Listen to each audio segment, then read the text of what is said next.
জাতীয় প্রেস ক্লাবে বাংলাদেশ ফেডারেল সাংবাদিক ইউনিয়ন বিএফইউজের দ্বিবার্ষিক সম্মেলন। শুক্রবার এ আয়োজনে অংশ নেন বিভিন্ন রাজনৈতিক দলের নেতারা।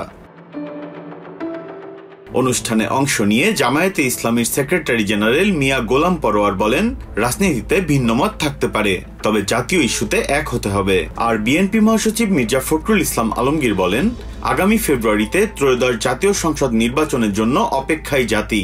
জোর দেন মত প্রকাশের স্বাধীনতায়। এদিন জাতীয় প্রেস ক্লাবে আরেক অনুষ্ঠানে অংশ নিয়ে বিএনপি নেতা জয়নুল আবদিন ফারুক অভিযোগ করে বলেন, নির্বাচন নিয়ে ষড়যন্ত্র চলছে, তা প্রতিহত করতে হবে। ৭১-এর মুক্তিযুদ্ধ বিরোধী গোষ্ঠীর ব্যাপারে সতর্ক থাকারও আহ্বান জানান বিএনপির এই নেতা।